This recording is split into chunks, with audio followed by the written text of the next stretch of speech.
What's up, everybody? Welcome. I hope everybody's in quarantine, but staying positive, staying productive, laughing, enjoying, spending time with loved ones if they're near, reaching out to loved ones if they're far. Video chat. It's a thing now, people. You know, get used to using it. Been teaching my lessons using it. It's kept me paying the bills. Can't complain. So anyway, this episode is very special. It's the first episode with a guest. This was awesome. I had Lawrence Haber on. Bassist, incredible bassist, great fucking musician. Great fucking dude, man. He's such a good dude. Anyway, here he is. Listen to him. I'm available for live gigs, recording sessions, and I also provide a variety of instructional content, including lessons on both electric and upright bass. You can find out more information on my website, lawrencehabermusic.com. Go there. Follow me on Instagram at lawrencehabermusic. Follow. And subscribe to my YouTube channel, Lawrence Haber Music. Subscribe. I also want to thank Bartolini Pickups and GHS Strings. I'm a Bartolini emerging artist and a GHS Strings endorsing artist. I use a variety of their products in all of my main basses. You heard it, folks. The man, the myth, the legend, Lawrence Haber. BaDumBizz. All right. This is Anthony Frieda here. I'm not alone this time. I got my buddy Lawrence Haber here. Yeah, man. You are not alone. I'm not alone. This dude... So I'm a drummer, and I'm sitting behind the drum set. And you know what, man? There's nothing lonelier than a lonely drummer, right? So I figured, why not get a drummer's best friend, but one of the best that I know, and that's Lawrence Haber on the bass. Don't say things like that. No joke. Please. One of the best bass players. Probably, dude, I can't even... he's so fucking good. Stop it. And now. It's funny because I know I'll stop. Please. I'll stop. But instead of just sucking your dick, Technically speaking, figuratively speaking, instead of doing that, what I'll talk about. Well, let me also say that a few people in my life have said when someone compliments you, just say thank you. Just say. It doesn't need to be. You don't have to reveal all your neuroses. Yeah. By being like, I appreciate that, but it's so not true because you can go either direction with that. You could be like, I am a bad dude, or you could be like, no, I suck. So I'm somewhere in the middle. So thank you. Of course, man. Thank you is what I meant to say. But we met on a cover gig years ago. We did meet on a cover band gig. And one of the funniest names at the Salty Pickle or something. Yeah, the Chubby Pickle. Wherever the fuck that was. Yeah, it was in the Highlands. The worst thing about a podcast is when people can't recall basic factual information. That's cool. we were on a cover gig. Yes. And I was subbed out, and you were subbed out. Yes. On the gig. I think it was a 4-piece. And the guys we were playing with are great guys. Yes. A bunch of fun guys to hang with too. Yeah, actually. man. Ron and Vinny. We can release names of good, funny people. Dude, those guys are hysterical. Ron, I was in a wedding band with for you were? a number of years, and we had a lot of fun together, man. His sense of humor is unbelievable. He was an amazing singer, really good, and a guitar player. But his sense of humor is great, man. He's so funny. He's a funny dude and very so talented. funny. Cool. Yeah. So we were on the gig and we're playing, and we were chatting before the gig because we got there early and we set up, and then I started throwing out like, yeah, man, I'm really into like Jojo Mayer and Mark Juliana and the New York kind of like what would you call it? The cats, all the guys, all the cats of that, all the cats, the 55 bar improvised stuff that drummers are into music. Shit that drummers listen to. Good drummers. Yeah. And then when you were like, of course I know that guy. Of course. I was like, yeah. Fuck yeah. So I felt alone that night until I started talking to you. Wow. So there you go. So full circle, sir. I'm telling you, man, and the truth be told, at one point in my life and journey when I would meet someone like that, like I probably went into that gig thinking, okay, typical cover band night, we're going to play those tunes, Sweet Home Alabama into Kid Rock medley or whatever. And then the genius medley of mixing two songs that are, my God. Everyone does it. I do it too, so that's cool. But, forgot about that. But then you meet someone that's like, you may be able to tell right away when they hit the snare drum or the kick drum that this guy can play just by how they check their drums or tune their drums. But in this case, it was just a conversation of like, what do you listen to? And right away when you're naming those type of people, I mean, for my money, the top level of creative, I don't know, creative drumming, who's to say? But in my opinion, you know, Mark Juliana and JoJo, guys like that on drum kit are the class of the division or whatever. So when you said that, I was like, oh, dude can play. I'm gonna bring. Not that I wasn't gonna bring my A game. I don't want to imply that, but it changes for me the mentality of how I'm gonna approach the gig, For sure. even in that world. For sure. You know, It's like, well, you know, we talked about. So okay, let's just mention this real fast. Mm-hmm. So, you know, Lawrence Scott's bass. I'm at my drum set. We're gonna play a little bit. yeah, But about, I don't know, right before Thanksgiving, we met up and we recorded a bunch of shit with video. yeah, That is, we're about to like edit it and release some of it. Just, you know, because it's awesome. I dug we it. improvised I thought it was. We had some good moments. completely improvised too. Yeah. So, Which I love, by the way. oh my God. You know, sometimes I go into this type of situation, which I don't get to do as often as I'd like, and now we're doing it, which is great. And I'm like, well, what do I bring? Do I bring tunes? Do I bring material? And sometimes, like, I'll bring an idea or something I'm working on. But I really do, as a bass player with a great drummer like yourself, which I also got to pay you that Thank you, sir. compliment. One of the best I know for certain. Thank you. And Oh, one of man. and creativity wise, just your ideas, it flows, and Appreciate that is amazing. It's not like a cliche thing. Not that it's bad. I like cliche.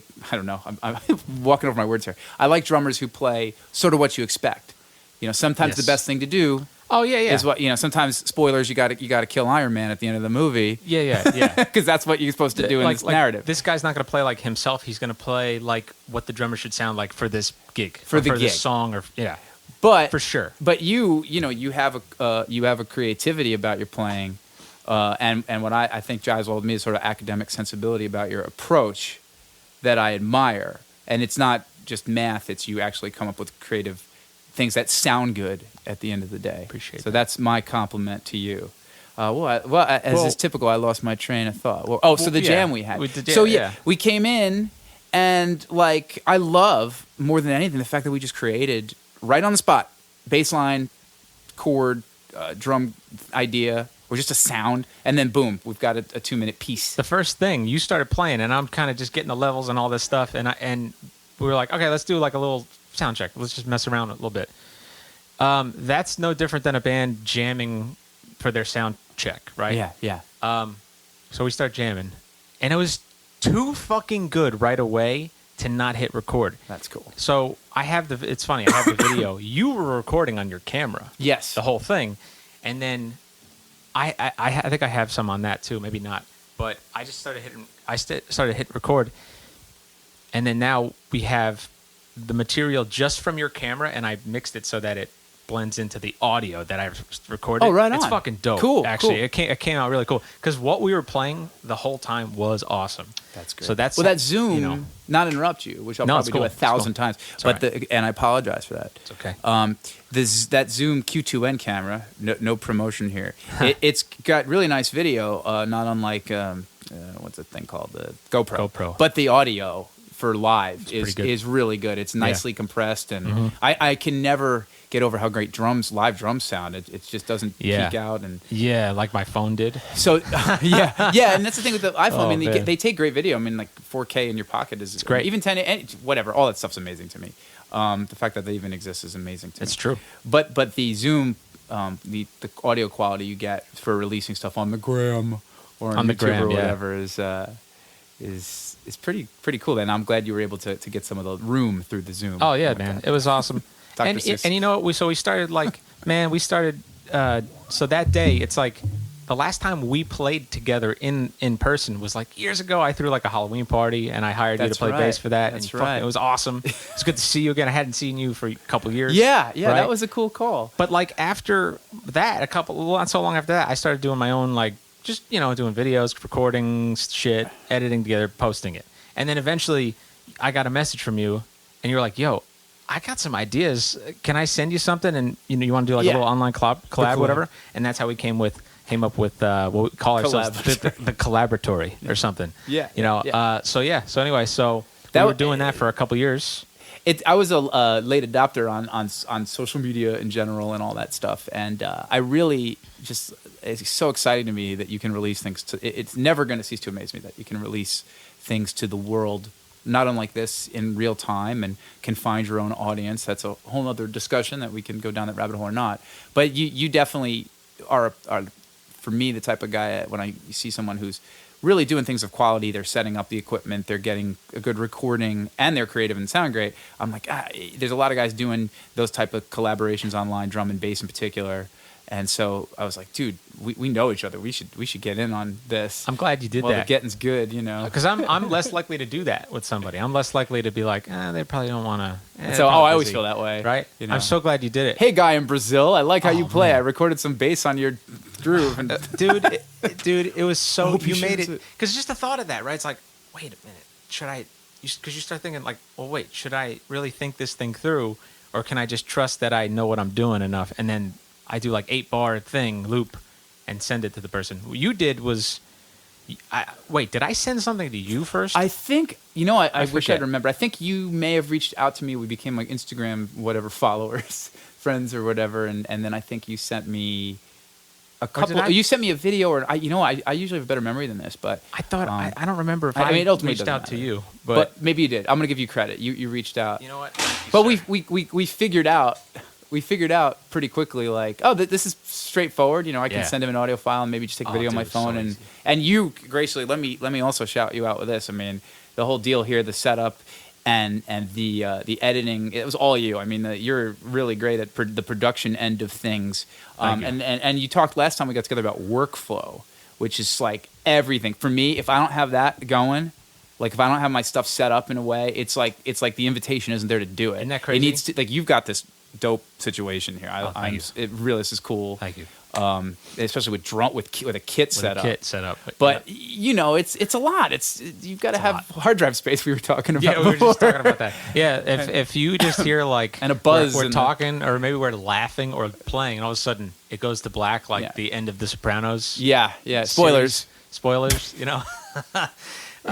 Yeah, man, like that. It's just I ran out of disk space. So what do you think of that ending? I'm sorry, I'm gonna no, let's do it. No, let's do it. What did you think of the ending of that show? I fucking loved it in reflection now. Okay. Because well, obviously then it's kind of like I was thinking like, okay, thanks, you ended the show. Yeah. I mean, I guess thanks, because like, what else were you gonna do to end the show, right? You don't want to kill somebody because people will be mad. And you don't want to not kill anybody because people will be mad. So why don't you make it so confusing? Yeah. But no, honestly, this is kind of a joke, but it makes me laugh.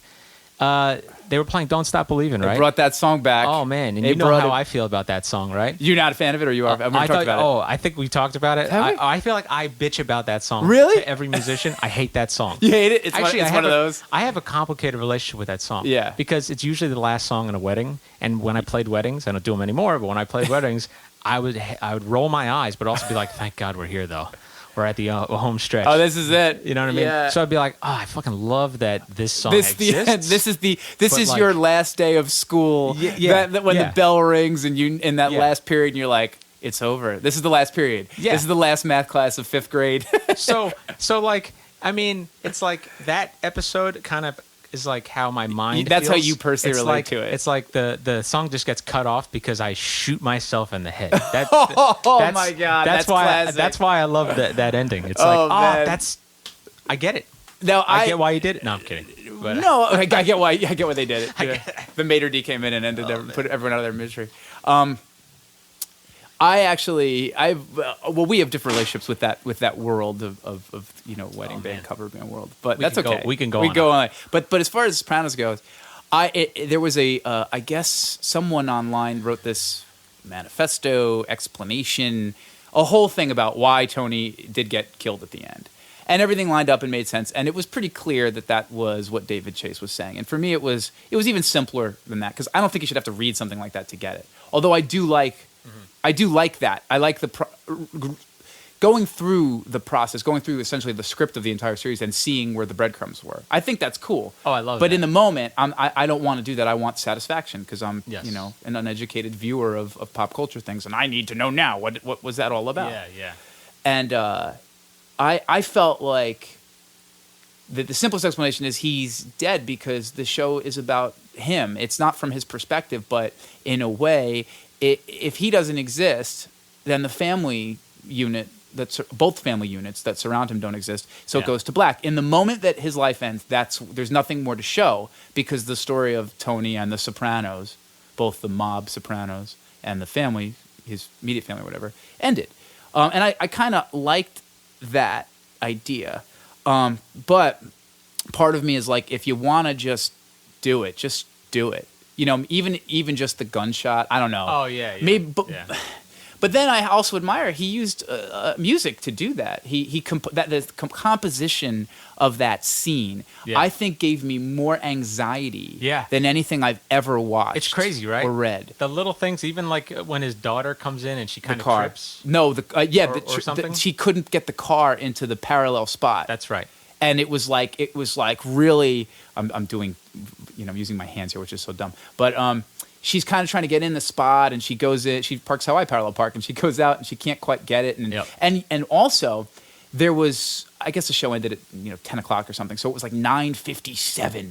And there's only like 2 minutes left of the song. Yeah. And you know that HBO is going to go to the next thing at 10. Yeah. So it's ending. So where are we going? Is she going to get killed? Is AJ, what's going to happen? Is anyone going to get, or is this going to be like, is this all just setting us up for something else? Yep. So that really created anxiety. Yeah, oh yeah, man. And then when it's just like, don't stop. My initial thought was, we're going to be playing that on every wedding gig, and that's how we're going to end it. And it hasn't changed in 15 years. Dude, it's so funny because I played one wedding gig with you. I think. No, we have. Or, you know what? We didn't. I played with. Why did I feel like you? Rich called me. That's right. I wasn't on that gig. Sub, and it was another drummer who was awesome, whose name I forget. Oh my God, it's terrible. I think Kevin? it's Mike or something. No, not Kevin. If somebody said it, I'd know it right away. He played in Rainbow Fresh, I think. Oh, I don't know. I might not know. And I'm telling you, that band was what I call. This is not any kind of pejorative. A New York wedding band. Everyone in the band was great at everything. Great singers. Everyone was multi-instrumental. Both, like it's a disease. I'm multi-instrumental. But everybody was great. And I was like, oh, yeah, he's not on the gig. Damn. Because I kind of wanted to see how you approach that. And it was a great gig. But that's right. Because I think that was the gig that, like, Paul, who was the bass player that I played with in that band, we both were out on that gig. And to go into even that kind of gig with bass and drum subs, because you guys, I guess, were kind of a band. Like, you kind of played most of the. It wasn't like a agency thing, for lack of a better term. It was you guys were actually the band. Like, so. The agency hired basically Bill. And he put the band together or something? And then we were in his band, so it was always the same personnel. But it was the same unit, essentially. At least the rhythm section, right? Yeah. So to go into that, I mean, I know guys who won't hire, who won't take a gig. Oh my God, this sounds so narcissistic. It's okay. No, it's okay. There's a couple of bands I play with where it's like me and a steady drummer. I'm in a few, but like 2 or 3, and some of them they won't take the gig if at least I'm not on it, because they know. I mean, I should be proud of this. Like, I know that functionally I'm gonna cut the gig and be able to help the drummer get and cue all these things that are nothing to do with bass playing. And there are guys that I work with, again, sounds so narcissistic, but they're like, it's just a comfort thing. We got to talk about this. We talked about this the last time. There's nothing wrong with what you just said, and this is my problem with musicians. I'm proud of it. I am, because it took a lot of work. What you said, first of all, you earned the right to say it, and you didn't make it up. Somebody told you that. Yeah, I guess so. And which means you earned it. But I think that the problem, it's fucked up that we can't say. Musicians are afraid to say things like that because sometimes to say anything, we're treated like shits a lot of the times, right? Yeah, there's a good. I mean, I'm great. My gratitude level for what I am able to do, just to be here with you, to know you, to do this, to get up in the morning, to be able to play the bass. My dream as a kid was to own a jazz bass and to just play with my music with friends. But yeah, there's times where it's not a secret in society that we don't. It's like people are just mean, dude. It's even other musicians, unfortunately. But it's because if we were in another field, and we had to produce something, and you had to work with somebody who you can kind of like turn your back on, and they got their end of things, and you could totally trust them. In fact, you because you're working together, it's like the workflow doubles. Because you just get each other. Yeah, right? your efficiency. Efficiency, right? Okay. But then there are people that you're like, this person is so difficult to work with, and they may be good people, but they make the job harder, and it's like one of those situations. How do you if you say anything, you're going to cause a confrontation, and therefore the whole job's not going to get done, right? Yes, you're going to sacrifice the most important thing, which is getting, in this instance, the job done. And that comes in a lot of forms. You know, the funny thing about that world, which I'm also grateful to have been a part of, is you'll be on gigs where the sax player, the alto or the tenor player is like, I play with a guy who was like, God, just cut a record with Petitucci and Brian Blade. And I'm like, and I used to be like, I'm horrible. I suck. Now it's like, oh, cool. What can I learn from this guy? Yeah. I'm going to do what I do. Maybe he'll like me. And if he doesn't, whatever, who cares? Because we're all eating the same dry chicken at the, the Schwartz wedding in Eastport or whatever. You know, it's like, we're all the same. Or fish. Or fish or whatever vegan option, gluten-free, bad filet, whatever. Mashed potatoes and carrots. So we're all equal in that way. We're all on the same gig. But your job... Sorry to cut you my off. job's still to be me, first of all. Your job, other than to be you, but you as a rhythm section, it's work. You got to keep the ship moving. You got to keep the car running, right? You got to keep it going, man. When the drummer, let's say, doesn't really understand like pocket, it's tough. Pocket. We talked about this, and right? cues. See, the funny thing is, and this is a sad reality, is some gigs I just give up pocket, and I'll just be like, all right, I'm going to play the parts of the tune, or not even. I might go even simpler, and it's like roots on the one, because if I start playing, the line, they may be like, what's the line? Like, God, bad demonstration. Oh, here we go. We're playing. James Brown. I don't even know it, but. It's like a weird. Oh, yeah. It's like I got you. I feel good, right? So I think it's something like that. I probably shouldn't pick it because I don't even play it and I don't know it. So, but let's say that's the line. Let's just pretend that's the bass line.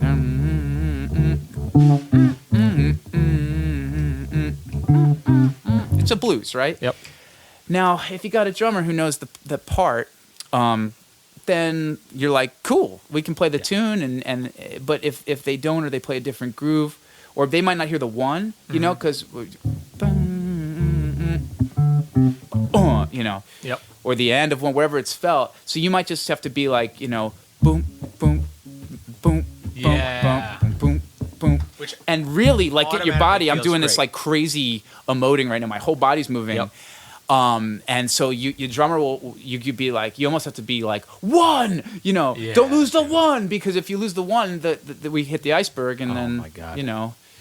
And what do you in that moment? Leo remember drowns. we talked about. Just watch that again.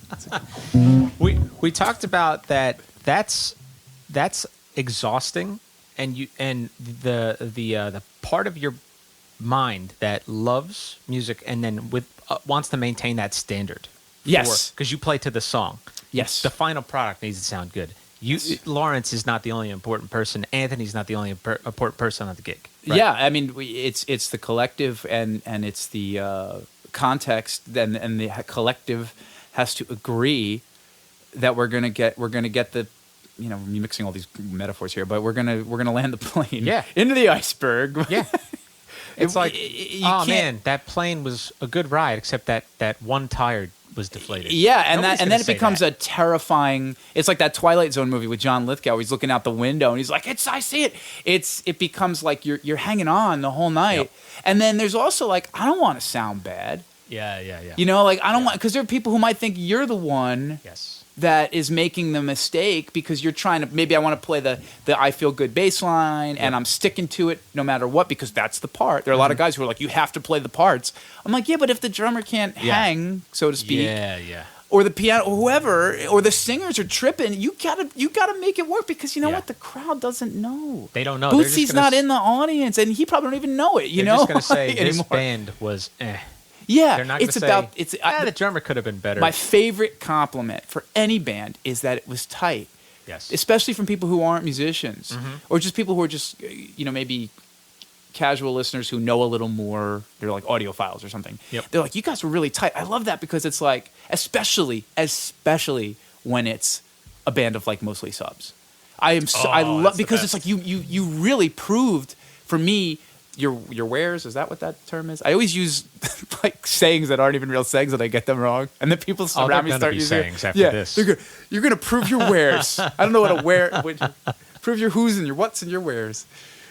You prove like all that work you put in for all those years. This is me talking about my experience. All those gigs you did, and all the shedding you did, and all the stuff you listened to, because you're going to play all these styles on a wedding. You know, you're going to play funk and different types of funk. Which is not a bad thing. That's a great Yeah, thing. you might play a quote-unquote Latin tune, you know, but you might have to play some quote-unquote jazz, you know, where you're basically playing like a bossa standard, you know, and a Joe Beam, and then you're playing a swing tune, Take the A Train, and then you're playing Song for My Father, and like, then you got to do some wedding song, some country ballad you've never heard in your life by Brad, you know, Paysdow, you know, whatever name, Murphy, whatever, some guy, this Flavor of the Month country guy, and his 4-chord, you know, what is it, 1-6-4-5 country tune that you never heard, and you that's got really cheesy lyrics, but you play it with passion, and it's the wedding song, and it's got groove, and it feels good, and everyone's smiling and taking pictures. You do that, and then you'll be playing Uptown Funk or whatever, and you're really into it, and there's, you know, blistering tenor solo, and then you end the night with Don't Stop Believing, but you play, you know, you play all the little nuance of the tune, and the drummer knows the thing. Or if he doesn't know the part, he plays something, and you feel it. And then after all that work, someone comes up to you, and they're like, "You guys were tight." As a bass player, you like, I did that. Yeah, I glued this thing together on the day before the exam. I walked in and I aced this shit, dude. The people don't understand the pride.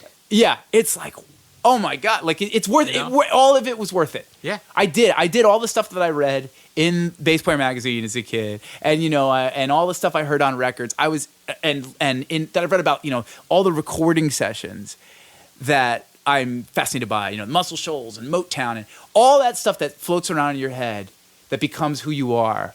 You're able to do it in a professional way on the gig, and somebody who doesn't even know why says to you that stuff was tight. You guys are tight. You had it. It was held together. It felt good. You know. You at least did your part as much as you could have. Yeah. Right. Yes. Like, because some situations are like, I mean, like you just said, where you have to make up for the lack of pocket. Yes. You know, you have to create it. You will do it. Like we've talked about this. Other players will just go, nah, I ain't working that hard for this. This is just a gig for me. And I don't have a choice. You know, it's like people ask, I heard a lot of people say this recently. Why do you play music? Because I don't have a choice. Like, I don't know. This is not something I chose.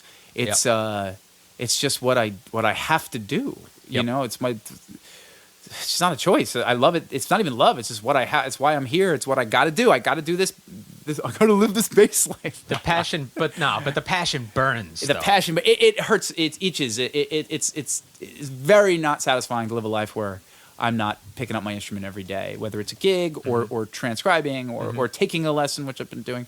I have to do it. So when you have to do it and you do it well, and someone acknowledges it. So like the no pocket thing, sometimes it's like the simple idea is like, you know, I'll play. We could play and talk. I mean, it doesn't have to be tunes. It can just be, you know, like I'm not going to name a tune, but let's just say you just play anything. I'm putting you on the spot. Anything. No, let's do it. Make it weird. Make it weird. Yeah, make it weird. Okay. Oh man. But in 4. Okay, that's kind of cool. So let's say 1. We'll say 1 is here. Okay. All right. So we're on the gig. Now let's say, try not to think. Just do what you're doing. And let's just say this is we're playing, we're going to play, this is your Latin beat, okay? I know it's not, but I'm saying this is your Latin beat. And it's like, well, that doesn't sound, you know, like a typical whatever, bossa, whatever style. Now, and it's a 2-chord thing. It's, or G minor to C to F major, 2, 5, and F, for those that know that stuff, but we don't need to know. So it's like I'm there and I'm like, oh crap, this doesn't sound like, you know, someday my pants will come off or whatever it's called, whatever tune, whatever. Edit that out. I'll make another joke. Someday the sun will come up. Here, there's my jazz standard I made. Someday it's probably a real standard by Gershwin. Okay. The other one you talked about. Yeah. Okay, so you're playing this thing. We're supposed to make it Latin. So it's like, what? Oh boy! And everyone's looking like this keyboard player goes, that's not a bossa. That's not what we're doing. And then the guitar player's, this Berkeley cat, and he's playing some really nice voicings, and he's like, where's one? And there's this energy of like, we're doing the wrong thing, or this guy's doing the wrong thing. But the truth is, you're on the gig, and you ain't going anywhere. We got to get through this. First tune of the night. So it's got to be like, all right, well, it's like, okay, I'll give you that right away. Just nice root notes. Just make it feel good. Is it Latin? No. And it's just that, a simple thing, And then you look, I kind of look around. I'm like, are the people, like, are we too loud? No, we're not too loud. Okay, cool. Nobody's coming up to us or giving us the stupid hand gesture. You're too loud. And then if I look around and I look at the band and everyone's like, okay, that'll work. I know I'm good. And if I look at you, which is important, and you're like, oh, this bass player's playing with me. He's talking to me. He likes what I'm playing, even though it's not legit. You're playing is awesome, by the way, Anthony. But on the Latin tip, no, it would be great Latin to be anything. Who cares? I don't like classifying things, except for in an academic sense, okay? But, so now everyone's kind of comfortable, and then maybe the keyboard player comes and he's like, whatever, the chord changes are.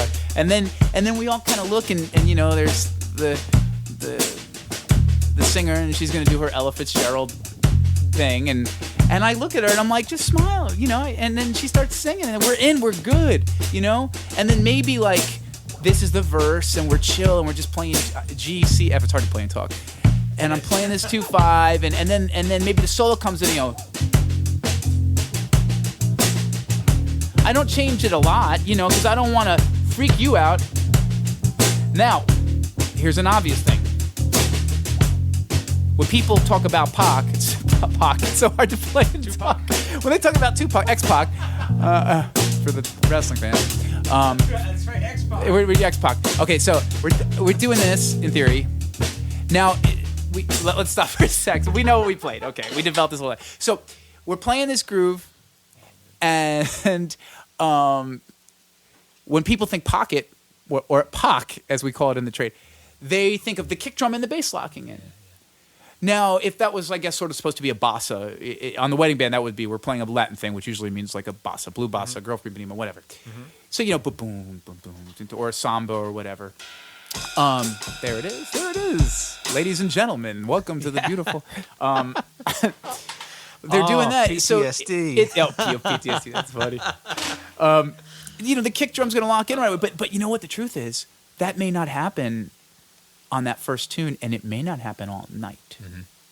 Now, a lot of bass players, when that ain't happening, some people aren't even aware of that idea. Like when I think Pac, that's what I think of.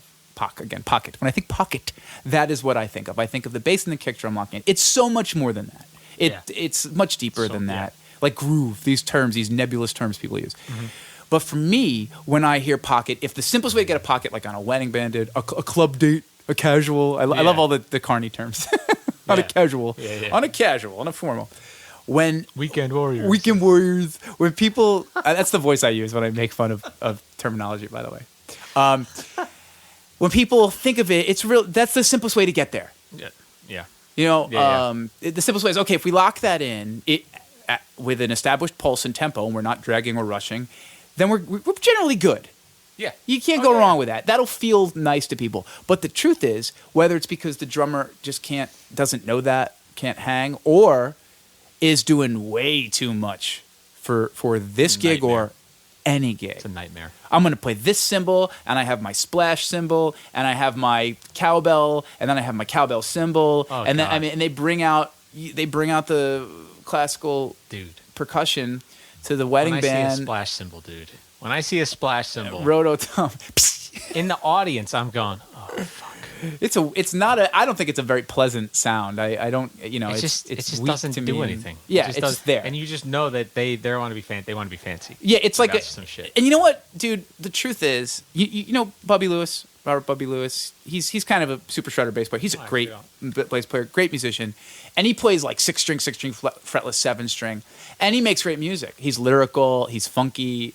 He's look up Bubby Lewis, guys. He's cool, and he makes crazy music. But he's played with like Snoop, and he's played with all kinds of people, and he plays pocket on those gigs. Mm-hmm. And he says, you know what, like, if you want to play a 7-string with spalted alder, roasted whatever, Yep. you know, Kentucky fried ash, whatever it is. That sounds delicious. That does sound very good. If you want to play a bass that's this crazy exotic piece of art and inspires you, and you're still going to play in a musical way, who cares?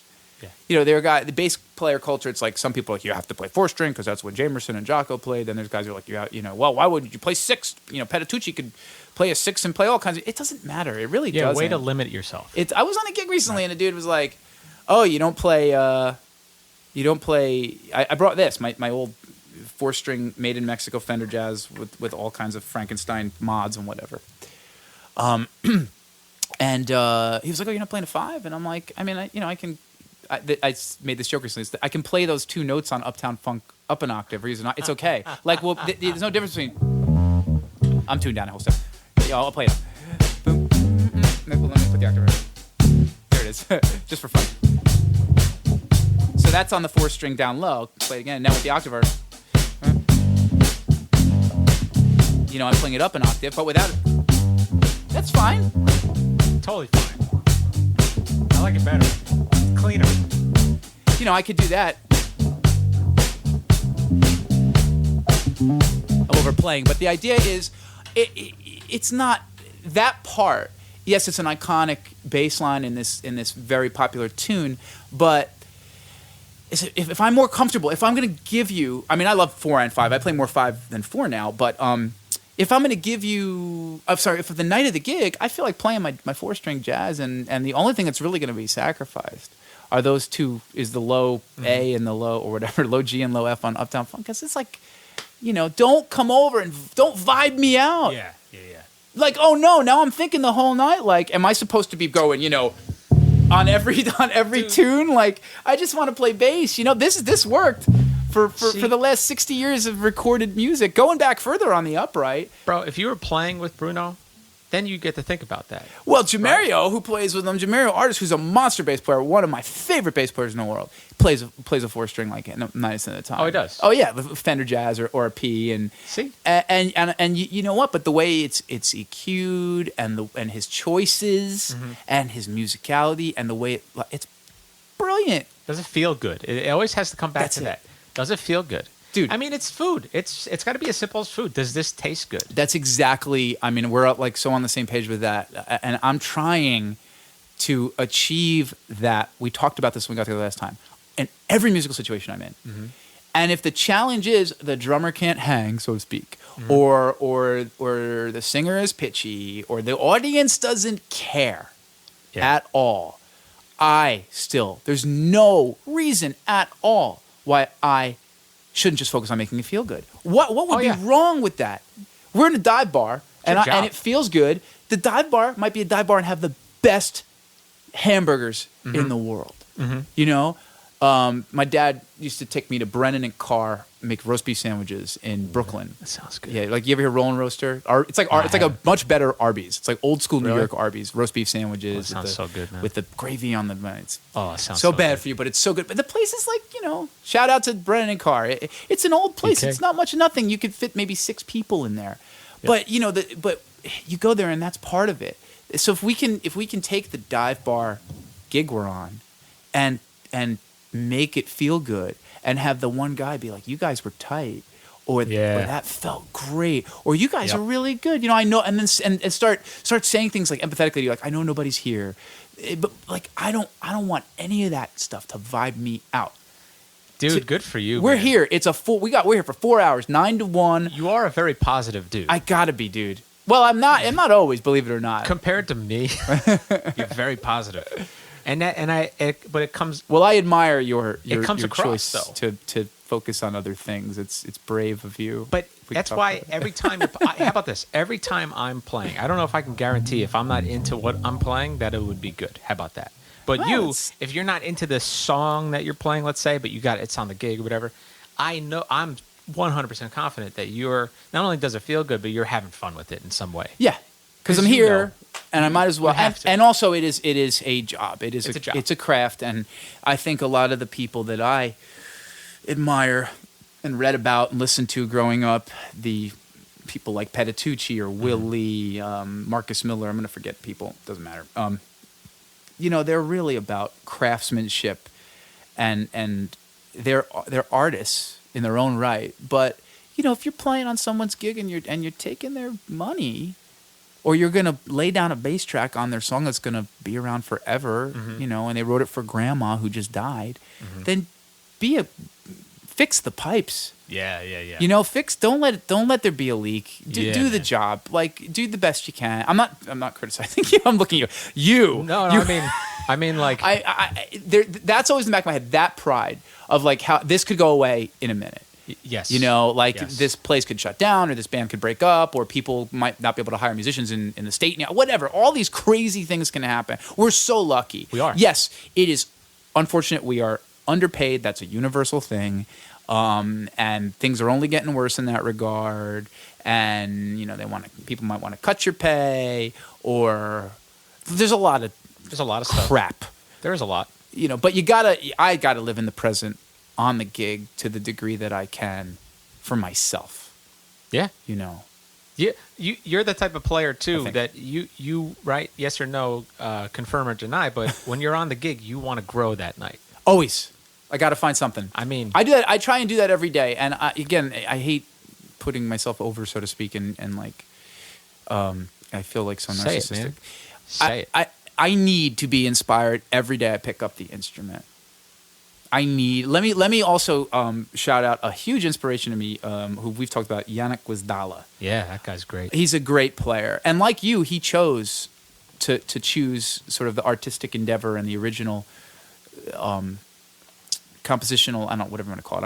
I don't want to project on you anything, but he chose to I know what you mean. really focus on his vocabulary, his art form, what he wants to say, and not compromise anything, not compromise sound. But he does this thing, he's been doing it for a while now, called the practice room. Every day he documents his shed, whether it's a half hour or an hour. He puts a nice video up and a podcast out. But he's been doing stuff like that for years. He used to do a vlog every day for like a year of his touring and his work ethic in the gym. I mean, he's very inspirational. And I'm a fan of his music. I'm not like a massive fan. He's not like my favorite artist. But as an overall artist and a human, as a producer of things in the world, he represents the work ethic that I want to have and the efficiency in the workflow. And he is looking every day for something new. And I'm extremely I'm OCD just in general. But I document that. Even if I get 10 minutes, I'll sit down. I might play. I mean, I don't know if this would be interesting, but Let's do it. We're just talking about let's say I pick up the bass, and the thing I'm working on, I'll pick something really simple. Like, I guess most musicians would know, like, a major scale. It's not the best example, but I'm a key of, well, I guess it's a whole step up. I gotta think now, so so my G, yeah, it's a G. Cool. Reference for G, Brown Eyed Girl. Yeah, okay, it's G. Relative pitch Yeah. brought to you by. Yeah, whole other conversation. So let's say I'm like, all right, I'm going to work on major scale stuff today. Well, I always think there's like two ways I can do that. The first is to freely play, so no time. And a lot of people, you have to practice with a metronome. I think it depends on what you're practicing. Of course. So if I'm playing major scales in the key of G, there's the basic scale. And just that I can approach in so many ways. I mean, it's plucking every note. It's on each string, maybe plucking the first note, attack, and then hammer on the... Wow. That's just pull-offs, Yeah. Maybe I mix and match. Going up an octave, But I'll put restrictions on right away. Yeah. Okay, you can't go up the octave. And you can't shift. You have to stay in a 4-fret distance for the bass player. What does this do? Can you explain? I kind of know what you're talking about. Because this is what Lawrence used to do. Okay. I know that, I'm done. I'm bored. I did it another kid. I don't know what to do. Okay. Okay, so now I put limitations on it. So how musical can I be with no time?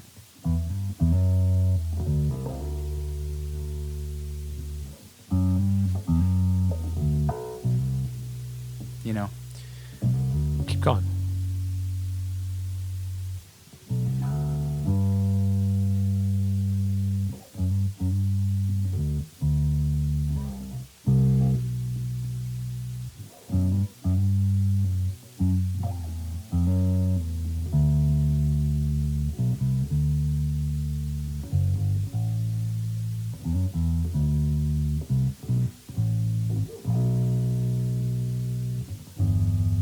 You know. Whoa. Please. That was cool. Whatever that was. That was cool. Just a melodic thing in, Yeah. in a study of that key, of that thing. But then maybe like, oh, okay, you know what? I'm not playing anything intervals. Mm-hmm. So I'm not even thinking chords. I'm thinking intervals. Okay, here's a root and a sixth. Okay, so let me do that on as many of these notes as I can. You know, maybe the G, and then I go up to the sixth of that, and then I go to the major third. I go to the sixth of that, you know? Becomes like a classical drill. So I'm Yeah. trying to get mileage out of that. Maybe I'll put a delay pedal on, you know? And maybe put a drone on in the background. Oh, so I see. that's like an out of I time see. melodic thing. Yeah. Now then I might be like, well, I kind of want to play some grooves with this. What can I do with grooves with this? So maybe I'll put, you know, a beat on. And I might pick something random. Go ahead. Give me Anything you want. Any Anything tempo, I want? anything, Okay. yeah. Just give me something, you know.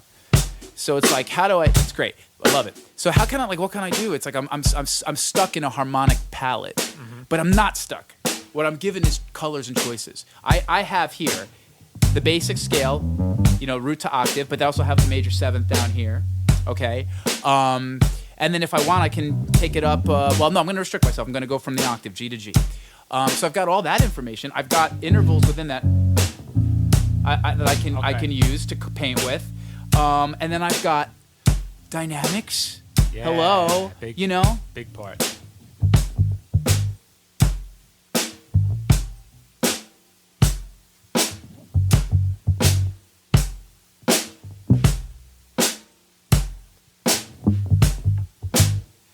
I've got other techniques, you know, muting. I mean,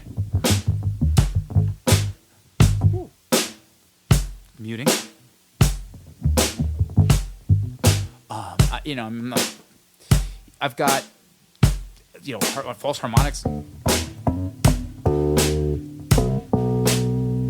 So what I might do is I might say, okay, you can keep playing. I'm going to choose two of those elements, just two, okay? I want to say something with two elements. So the elements I'll choose are intervals in thirds, major and minor thirds, from the scale tones. Gotcha. And muting. So I won't mute with the scale tones. I'll play full dynamic, whatever, digging and plucking. What's the word? When I play scale tones, and then I'm muting. So they're my two choices. You know. So you might hear me sing stuff too. Bop boom, bop boom. Ooh, that was cool. Bop boom, bop boom, boom, boom, boom, boom, boom. I feel like Yeah. Boom. So yeah, and then all of a sudden you might react or change. Okay, so then so maybe I'll add a third element now. Gotcha. The last element will be, and I've been studying a lot with Evan Marion. Shout out to him. He's amazing. Once a Great- month. great Yeah, bass we player. talk about him more after. But he talks about, you know, planning your solo. Where do you want to end up? Maybe make it a 4-part solo or a 3-part solo. So I'm making it a 3-part idea. Phrasing. Most important thing. The first part will be like this idea in thirds where I'm plucking. The second idea will be this muted thing. And then the last idea will be a descending melodic statement to close it out. You know? love it. Bap, boom, bum, boom.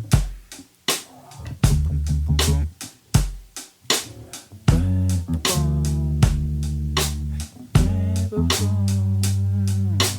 Bam, boom, bum, boom.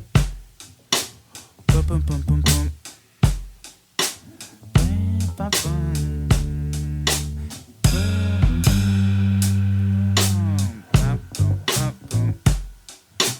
Bam, boom, boom, boom, bam, boom, bam, boom. Ba-ba-bum.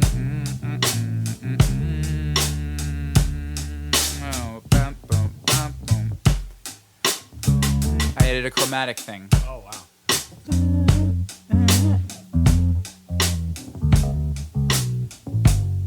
Okay, so So cool, dude.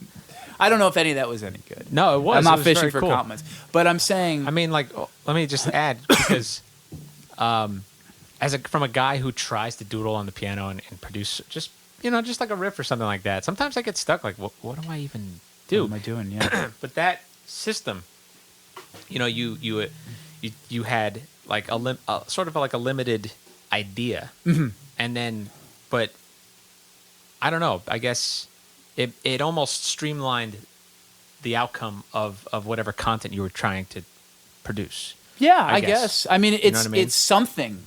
Yeah. It's something. Whereas when something, I'm yeah. given a 21 or 22 fret electric bass, it's overwhelming. Yeah. Because it's like I got this, I got chords, I got whatever harmonics, all this information. Yeah. It's like walking into Michael's and being like, I want to make something today. Yeah. Yeah. Yeah. You want to make a quilt? What do you want? Yeah. You got all these choices, and that's what's funny. We're talking about 4-string versus 5-string. There's so much here. I could throw open strings in. Even if they're out of key, I can make them in key if I resolve. So tension and resolution. I mean, back to my OCD. Like I make notes about everything, and one of the most important notes I've made, and I saved this for myself, is something called my musical concept. Cool. And it's just, what is Lawrence Haber's voice as a musician? Not even as a bass player. I mean, there's bass player elements to that. But it's the melodic, harmonic, and rhythmic things that appeal to me that I want to develop. Doesn't mean I won't take in new input and learn new things. Of course. And I don't think I'm an artiste, but I'm trying to be. Yeah. And you got to start somewhere. Yeah. And I have enough of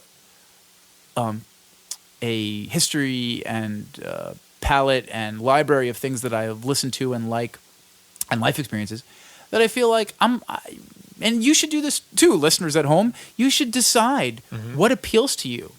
Don't just shut stuff down because it doesn't. Don't be like, I don't like jazz, so I won't listen to John Coltrane. It's like you might want to try it, and then maybe you dig it, or maybe you learn about it, and then you like it more. That's how I got more into jazz, so to speak. I learned about the process of these guys, and then I got more into whatever Sonny Rollins or Coltrane or Bill Evans. Like Bill Evans, for my money, is my favorite of all those people. I love his music. See, I love the sound. I'm one of those people that hasn't really... But I'm not a straight ahead guy at all. Please don't even. Oh, no. Not at all. But I haven't really dove into that. You don't need to. You know what I mean? And and I don't agree with that. I not to say, or not that I don't need to, but it would be one day if the light bulb went off, like, ooh, this is exactly what I want to listen to. It's because it's timeless. It's timeless, but it has to find you at the right time in your Yes. life. And by the way, from my perspective, it for a lot of people I know, it they go to music school and it doesn't happen in music school, but they're forced to learn it. Yeah. It's amazing academic material. I mean, there's nothing like yeah. picking up the real book and picking out a tune Yeah. and then listening to like 8 versions of it and then trying to play over the changes and then trying to, for bass players, walk on it. To listen to the melody, and because the melodies are the best melodies ever written. Yeah. What's better than Somewhere Over the Rainbow? There's like nothing better than that. Yeah. Except maybe the Beatles. That's a whole other conversation. Maybe. But, yeah. But so it's, to me, it inspires me academically. And I will tell you that what I just did, a lot of that comes from that kind of studying. And people like Yannick, who studied, and Evan Marion studied in that way. They studied in a traditional jazz way, which really just means you're studying music in its complete form. Yes. Okay? You're studying time on a grid, where things are placed. You're studying tension and resolution. So these are things I put in my musical concept that I don't want to forget. Tension and resolution. Yannick talks about time and sound. If you have great time and your stuff sounds great, your gear, like if your gear should sound good. We were dealing with a buzz before, which it's annoying. It's like, oh my God, this is killing my vibe. There's a buzz, you know? And then, so time and sound, contrast. If somebody's playing something fast, maybe you play slow. Very simple things that I do not think are taught to musicians at an academic level that often. In my experience, in a collegiate level, people I know, they're like, nobody ever sat me down and said, just come up with a simple phrase. Well, I can remember that phrase, like, bum bum ba dum da da da da da da da Da na na. I played that 10 minutes ago. I'm not saying it's good, but I remember it. You remember? I remember. I was like, oh, that was what you just played. So if mom walks in, yeah. she's cooking in the kitchen, and she goes, or whatever, working at her desk, or my dad's watching football, whatever, and they're like, hey, I kind of like what you played. Wow. Oh, That's that means a big deal. That's a hit right there. Yeah. I wrote a hit. Now, if I was going,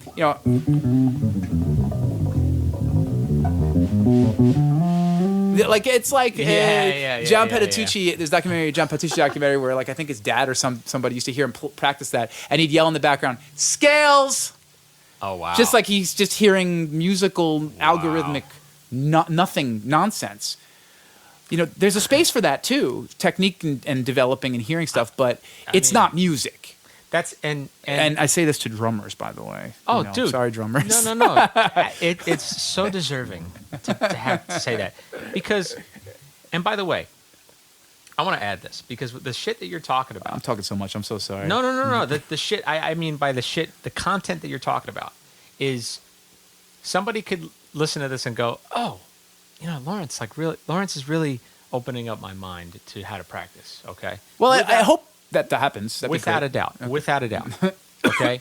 Where I think though, and we talked about it. We started with it, and what people forget is if you're doing this shit in your home and you're not applying it in any way, and what I mean by that is performing with others, especially on bass and especially on drums, right? Yeah. You're not growing as much as you could be. You're not going to get more information. Yeah, you're going to be limited to your phone. That's I mean, yeah, like that. That's the thing. It's like, man, it's we're trying to find. It's so funny. The music has changed more than our ability to talk about the process and in terms of that thing where I start playing a beat or you start playing a pattern and I'm instantly like, what is that? I need to add to it and I want to create something with Lawrence or whatever. And then we create this sound together. The expectation is, oh, he's playing that, so I'm going to play this. And then you react to what I played and now it blooms into something else. Yes. And then now we're just exciting each other constantly. But we're moving together and we're communicating together in that moment. Yeah, right? We're in music together. We're actually in it. That skill, would you agree or disagree that in an academic setting, that's hard to teach? You can't teach it. You gotta develop it. It's it's been said many times, but let's repeat it. Let's add to that conversation. It's a language, and language is learned through experience when you're a kid, being around your parents or whomever your caregiver is. Your goo goo gaga, your baby goo goo gaga. And then mom's like, put that down. Or dad's like, what'd you say? What'd you say? Cheeseburger. Cheeseburger. Now you got it. Yeah. You didn't have to write it down. Mm-hmm. You didn't have to sit there and learn what a cheeseburger is. You know that when dad eats that thing, you want it. It tastes good. He gave you a bite that one time. And in order to at least get closer to having it, you need to know what to call it so you can ask the people who make it to give it to you. That's, I think, music. Absolutely. That's all it is. Ultimately, in terms of communication, is you just 2 people, 3 people, whatever it might be, who are agreeing to share in the moment. Mm-hmm. Which is, it's so hard to get to a certain level of improvising because you're improvising. You're also kind of like composing in the moment, right? You're building something, but while in movement. You can't do both. I heard this Bill Evans interview where he said you can't, and I'm paraphrasing all these people that I'm loosely quoting. No, please do, because I don't mention it. He said, he was talking about Scott LaFaro, who's sort of a legendary upright bass player who died really young, and all the great ones. Virtuoso, and their whole thing was interplay in his trio, and they were able to react to each other in real time, and it's sort of a legendary thing that they did and influenced a lot of people, as opposed to just like the drummer plays time, the bass player walks, so he kind of plays time, and then the soloist is the guy doing all the lifting and creating, and then maybe the piano player comps or whatever. But like, he talked about how you literally, the mind can't both experience music and react to it experience it as a spectator, contribute to it as a performer, and also react to it in terms of being a member of the band. It's just impossible to do all those things. It's like trying to listen to two conversations at once. You're only going to get cliff notes and drips and drabs. You're going to miss a lot of the detail. And that's a curse. It is. You know, I mean, I believe somewhere in the human mind, we may be able to unlock that at some point. Not in this lifetime. It's weird though. I feel like, but there's been moments where I feel it. Like I'm right. like where I'm. I was gonna say. But you go ahead. You step away for yourself, or you? Well, like yeah. I mean, I have. Well, here, I'm gonna say this. As a drummer who sometimes, honestly, and I tell my students this who are young and they're learning and they think drumming is gonna get harder than this. Like they think that that's a basic beat and that you only play as a beginner. But I tell them there are gigs where I play that the entire night. Yeah. Which is essentially the first beat I ever learned. Yeah. When I was a kid, right? So now with that in mind, that's so repetitive that I actually can weirdly escape my body in a sense and listen from across the room to the whole thing. But again, because I'm not maintaining, you know, I would imagine that with bass, you are straddling the world of rhythm, right? Which is like pocket and groove, especially, right?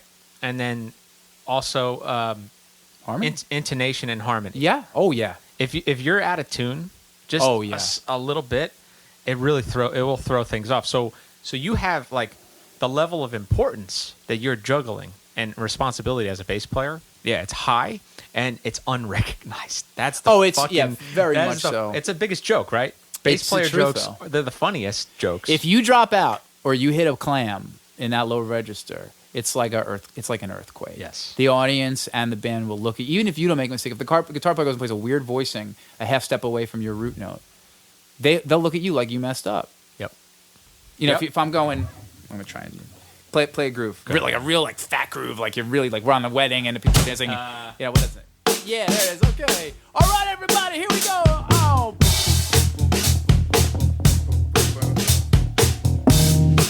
What? The guitar player goes, he plays up ahead. They look at you like you made a mistake, and I'm just, you know, and I don't make a face. I just smile, and you know, there's no need to. That's just the job. That's the part of the job. Yep. You know, it's like when it doesn't work, people know. Yep. You know, when you do a good job, it's not. I don't care about this. I used to care about it. But, you know, getting hired again is proof you did the job. People saying, hey, man, give me your number, I'll call you. Or I got this original thing, and I think you'd be good for it. Like, hey, man, just the idea that night. I mean, you're amazing, dude. Like, I can't. Oh, thanks, bro. I appreciate it. Really, like, you're one of those guys I really admire and respect and appreciate what you do. And you're a high-level musician. And man, those words. And but I mean, you know, the fact that we were on a cover band gig, and I think you're like, we should get together and do something. When people say that to me, who I admire, there's a couple of guys who I really admire on my little scene, and when they're like, man, we should get together and play, it's like that's a great feeling. It ain't about like I'm gonna get you on a gig because you're gonna play that Sweet Home Alabama circuit well, and you've earned that, you know, $150 or whatever. It really is like, I like what you do, man. Yeah, man. That's, you know, I like how you sound. I that felt good tonight. Or there's more. We could do more work together. Mm-hmm. You know that, like you sort of expressed that night in a way, and I was like, I felt really good driving home from that gig. Because you're talking about that time, it's like 2012ish, so it's like you mentioned Snarky Puppy. I mean, that's like right at the beginning. Yeah. Of like my friend called it Snarky Loops. You know, Snarky Puppy, Dirty Loops, and then later Dirty was Loops, like Wolfpack. And there's a couple of bands on the internet that we all know. And some of us love, and they made a huge mark. But musicians, like players, like real guys who really are players, they really took notice. They're like, this is now evolved. Yeah. This is not just about kids in their bedrooms now. There's guys who are taking the technology. Yep. And I mean, like Mike Leake and Snarky, man, holy shit, dude. Have you heard the process of doing? Was it Family First? The family dinner or something? Or I don't even know. Yeah. No. Oh, where they had everybody with where they had the headphones. Oh, this is really terrible. Where it doesn't matter. He probably doesn't even know himself. Family Matters. When he had Urkel come in and made it here live. Whatever. Yeah. Their titles are confusing. It's like, we live here, we like it here. That's the one. Yeah. That's the one. Yeah. Well, you heard about that with the headphones, right? They gave everyone headphones, and they kept like overheating the Oh, no, the I didn't know headphone that. units because they would string. Think about how many there was a crowd in that recording studio. Yeah. So think about how many headphones that they had, which Oh, was probably my. like over 30. Yeah. And yeah. So anyway, but the point is that video series, that album, it's a live album, which is fucking incredible. Yeah. That And filmed. I didn't know that. I remember I went on Excuse me. Spotify or whatever, or somebody showed me, gee, have you heard this? It's like, no, is this the new one? Like, dude, you gotta listen to this. You gotta listen. So I'm listening to it. I'm like, this is fucking incredible. And then somebody was like, did you know that was a live take? All that. I was like, no. And then they showed me the YouTube. I'm like, get the fuck out of here. And then I saw the audience too. And there were some people in that audience. All right, this is me being a little bit of an asshole, No, a little bit no. of a grump, but Or also you're just trying to. you could also I'm be just trying to be observing. funny too. Yeah. Some of the people in that crowd, I was like, your expressionless face doesn't deserve to wear those headphones. You don't deserve to be immortalized in this. I should be sitting where you It are. should be me. Because they're just standing there like not reacting to what's happening. Yeah. And like, so for instance, like what's that one? But in the Lingus. Lingus. Yeah, it's got that Corey Henry solo that everyone That Corey loves. Henry solo, Yeah. dude. Yeah, I've it's on my list, never too. seen and that He's Corey, something else, man. dude. That was like Prince Yeah. doing that guitar solo on. He, by the way, have you heard him with the? I'm sorry to take the No, thunder, go ahead, but, go ahead. he did the thing with the Metropole Orchestra. No, I haven't. It's and I think Jacob Collier, he's another one. He's That's another another one. level. I don't want He's to talk about him. another- It's too much. It blow my mind. Amazing. Check him out. I mean, So good. Jacob Collier, He's yeah. he's a genius. It's is a another genius. level. He's unlocked that part of his brain And- that very few will ever. he seems like the nicest, Yeah, he's a human. welcoming guy. Humanist. Like I saw a clip of him just to add to his name while we're talking about it, dude. It was after a gig he just did, and he had maybe like 20 fans that came to see it. He was in like Italy too. That was the other cool thing. Talking about communication. Yeah. Where there was a language barrier, but the language of music outside the fucking venue he was at, they're doing like this group kind of like a cappella thing together. That's so cool. He kind of slightly coached them through it, but it was like, hell, you have an idea, and he had fun with it. And they're like going, yeah, man, hugging and stuff. Dude, that guy could have just went home or went to his hotel room Because he for the lives, night. it's a lifestyle. It's a lifestyle, man. For It's for so all the awesome. greats, and for you, I know it is, and for me, I definitely being a musician it's a lifestyle. It's not a weekend warrior. It's not something you put on and take off. But the Corey Henry thing is Yeah. the Metropole Orchestra, and he does. I think that's what it is. And he does Purple Rain with the huge symphony, and he sings it and he phrases it He in his sang own it? way, and he plays this.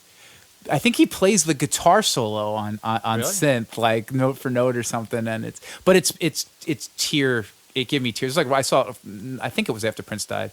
Oh, man. But I saw it after Prince died. Oh, man. And it just hit me so hard. I was like, this is so heavy. Like this is the spirit. This is the closest, in my opinion, we get to God. I'm not going to get into all that, but that's No, when I I know what feel you mean, I though. feel something much bigger than myself when I see Yes. people that are able to touch the sky like that.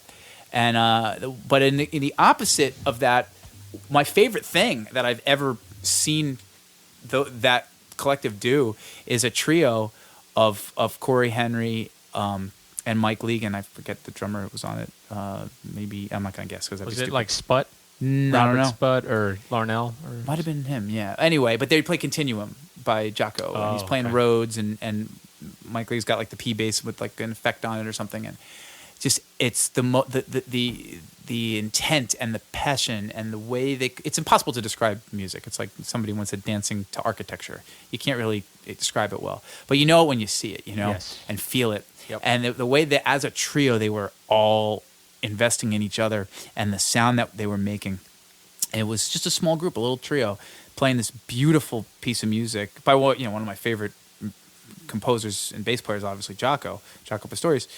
It was like so heavy, Yeah, man. and but it didn't need the orchestra or the vocal, Yeah. It didn't need a singer. It just was that melody played on the bass, and that's it. I want every musical experience I have, regardless of the caliber of players, Yeah. to be that. To be that. To be that. Yeah. It's got to be moving. To be moving and memorable, and both in the moment and a memorable musical thing. People don't realize it is sort of like a drug hit of a drug or a dopamine or something. You know what I mean? Yeah, totally. We're chasing that. We are always chasing that. And I don't jive well. A lot of my friends in the bands I play with know this. I have trouble when it's not paramount, or at least the top 3. I'm always searching for what I call the pinnacle experience. People often I love this. in the Go ahead. trade, they talk about how you know it's a great gig. Well, the pay was great, but the players weren't great. Well, the pay wasn't great, but the players were great. Every jazz gig. But the pay was great, the players were great. And the hang, yeah. you know, being around good people was great. So if you hit all 3, Yep. that's it. You could die that night. I go home and I did it. I hit it. Life doesn't get better, you know? Okay, the hang, it's like a ratio. The hang, everybody was great. People, it was so much fun, but they were terrible musicians, and we got paid nothing. I don't know if I want to do that again, because I got friends who aren't musicians that I want to hang out with more than these people. Yeah. I might take the gig if I need to scratch. Whatever. Then there's I'll do one more. Go ahead, the music was great. Mm-hmm. The hang was the pits, because the people were not cool people, but they were great musicians, and there was no money. I mean, for me, that's not ideal. I might learn a little bit that night, but where I'm at in my life, I don't want to be around like all curmudgeonly musicians. It sucks. We're people. Like, you don't get used. I feel like you don't get used to it. It doesn't. It gets old. It gets old, and it's just you're being mistreated. Pretty much. Or people are being mistreated, or they're vibing or they don't like the crowd, or they don't like the gig, or don't do it. Then pull yourself out of the situation. You know, don't be there. Don't. I've been on gigs with people who, you know, like horn players and stuff, like where they're straight head jazz guys and they take the wedding gigs because they need the money and whatever. Oh man, you just. But then they come to the gig and like they look at you. Where'd you study? Oh yeah. You know, or hey man, I was just listening to they just did this unreleased, I don't know, Sonny Corleone record. The new Sonny Corleone came out on Verve on vinyl, and they played, you know, I don't know, whatever. And they played it B flat, and it's killing, man. It's killing, man. Did you hear that yet?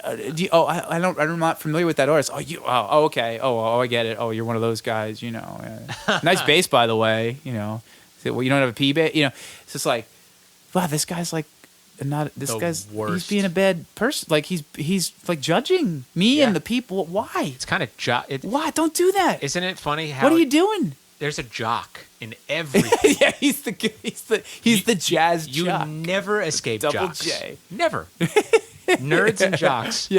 Exist in everything. Yeah. But that I know type exactly what you're talking that about. type of thing. Now I used to. What I learned was, you know what? If that guy can play, maybe I can grab some vocabulary from him. I could talk to him. And what I do now in those situations, if I'm up to it, I got to be up to it, is I want to get to the bottom of that person.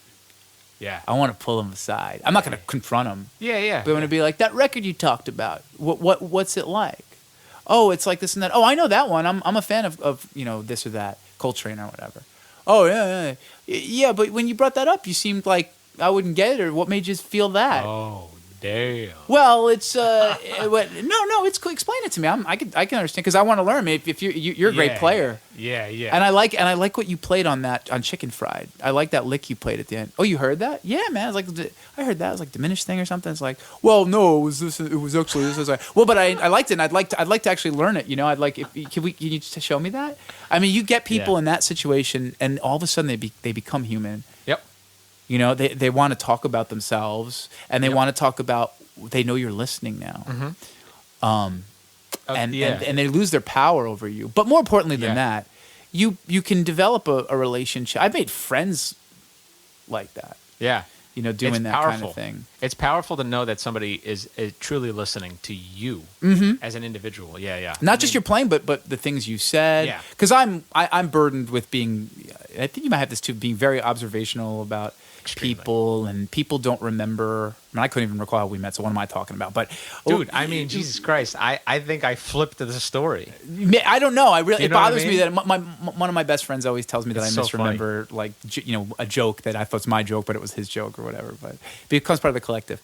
But what I was going to say was that I think those circumstances are now where I learn more about myself as a person than a human, and I always try to please people, and that's not healthy. I don't think that's good, and that's not. healthy. You don't. I'm the same. Yeah. I don't need to make this person. I did my job. The band leader was happy, and if the band leader's not happy, there might not have been anything I can do Exactly. to make them happy. They may or may not call me back, and if it was a good experience and I got paid and whatever, that's cool. There's plenty of fish in the sea, and I know we were trying to.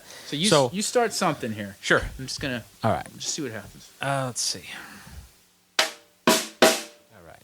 Just give me the one. Yeah. James Brown was right about that, everybody. Yes. Just so you know.